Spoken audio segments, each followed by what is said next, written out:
In 6 months, I was able to save, yeah, I'm saying.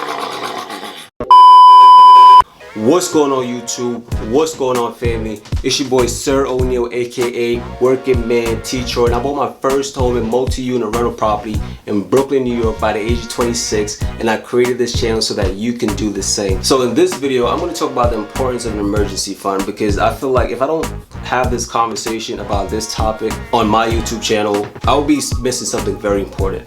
Because creating an emergency fund is something that really saved me, and it really helped me to start changing the way I look at money and how often I try to access my money. And so yeah, in this video I'm going to give you the real truth about saving an emergency fund. So thank you guys so much for watching. As always, go ahead and smash that like button for me because it helps out the channel a lot. I know I'm still a small YouTuber, but the love and the support really counts a lot, man. Thank you so much. If I ask you, do you have 3 to 6 months of expenses saved up, what would you say? Is that a yes, no, maybe, on your way, currently saving, not really saving? What would be your answer to that question? And the reason why I'm asking that question is because an emergency fund is very important. Honestly, the emergency fund really changed my life and my outlook on financial independence.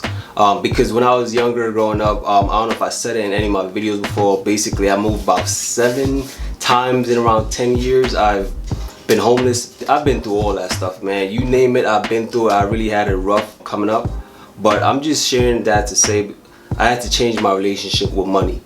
And one of the biggest changes I made was just by starting with creating an emergency fund. You know, it seems so simple. It seems like I was just saving some money. Like, what's so important about that?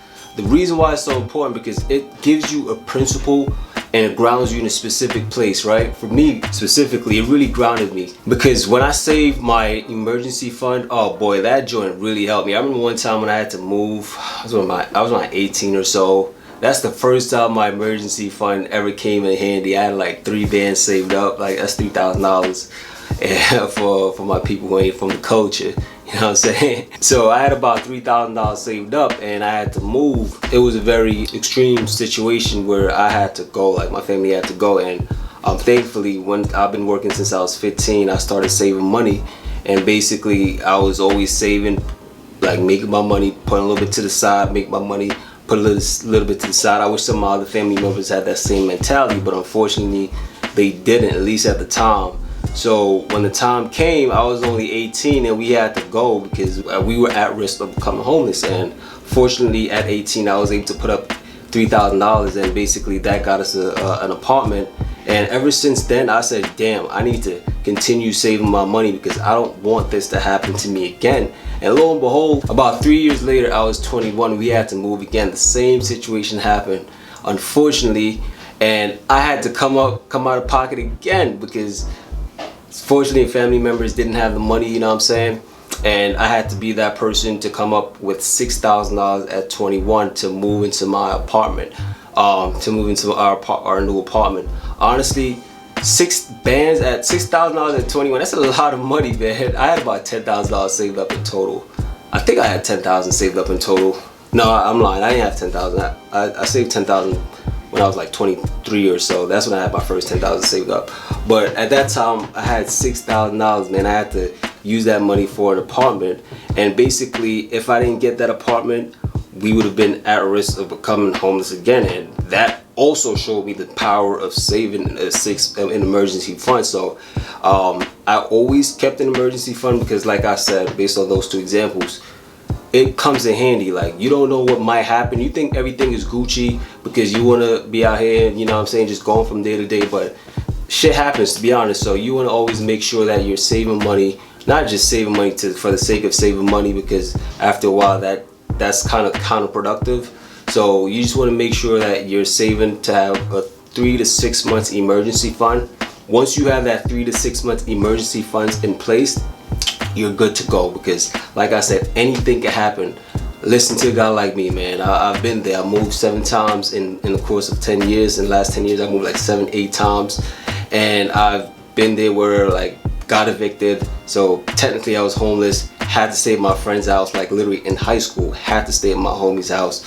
And having that feeling of going to school the next day, and it's like, damn son, like, you know what I'm saying? Like, it's like respectfully, it's not cool, man. So it's not a good feeling. So always try to save your money and to have that 6 months emergency fund when everything is Gucci, just in case if there's ever a rainy day, you got something to fall back on. Right now, my current situation, I have 6 months emergency fund stacked away, and it's always going to be like that. And no matter who try to borrow money from me, I'm not pulling from my 6 months emergency fund. First of all, I don't like to lend money. That's just me personally, because I'm from a culture where people always want to borrow money from you. They always want to borrow your credit. As crazy as that sounds, like they want to borrow your credit to use it to purchase something in your name, but they want you to be a co-signer or some type of loan, and they want to borrow money for this, borrow money for that. Like, I don't get into all that, man. If I'm gonna give somebody money, I don't expect to get that money back in most cases. Alright, so I just told y'all my experience about why it's important to have an emergency fund set up. Now, if you don't have one and you want to find out the easiest way to set up an emergency fund, something that I did, and that joint worked really well for me. And it's basically, I had my paycheck split into two, right?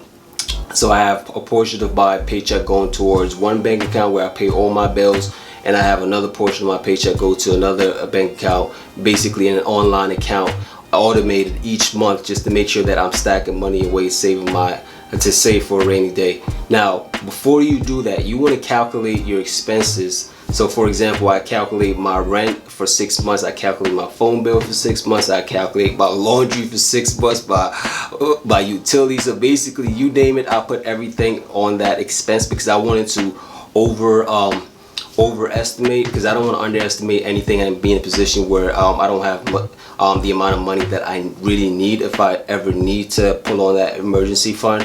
So I definitely recommend doing the same for you. Go over your budget and just look at all your fixed monthly expenses and multiply that by 6 to get the number for your 6 months emergency fund. If you can't do 6 months, multiply by 3 and do a 3 months emergency fund, because 3 months is just better than not having an emergency fund at all.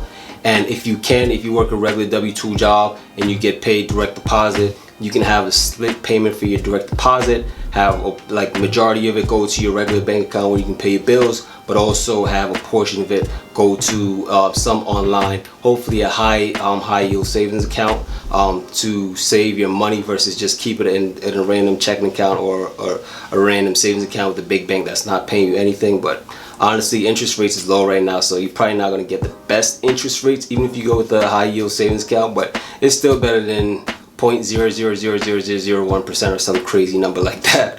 So definitely recommend automating that process because it'll be really helpful. It worked tremendous for me, man. Like, honestly, just set it and forget it. So that's what I did.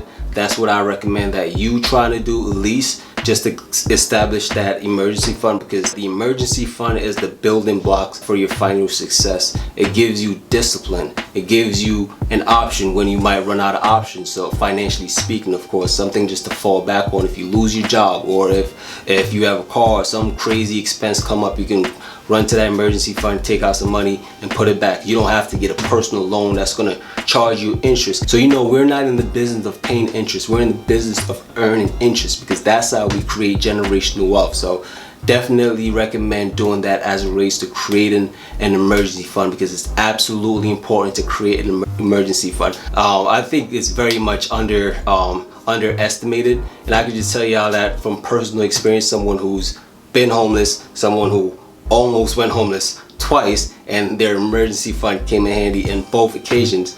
One was for $3,000 and the second one was for $6,000. So I still have my emergency fund set to this day, and I will continue to have one. If somebody try to borrow money and I don't got no money in my bank account, I only got my emergency fund, I'm sorry, buddy, but you're shit out of luck. You ain't gonna borrow my emergency fund because it's not there, man. Basically, that's the mindset I have. It's money that I don't have. Like, it's not there. So if I say I don't got no money, I'm not lying to you, man. Well, technically I'm lying because it's in there, but at the same time, I'm not lying because that's not money that I'm gonna go in and play with freely. That's money for an absolute emergency for me, or a dire emergency for someone close to me. So basically, that's my take on an emergency fund. So guys, do me a favor, go ahead and smash that like button, comment below, let me know if you have an emergency fund. If you don't, let me know. Just please say yo, bro, I'm gonna create an emergency fund. That's all I want to hear from y'all, man. I just want y'all to go ahead and get an emergency fund because it's absolutely important. And thank you guys so much for watching. As always, peace. One.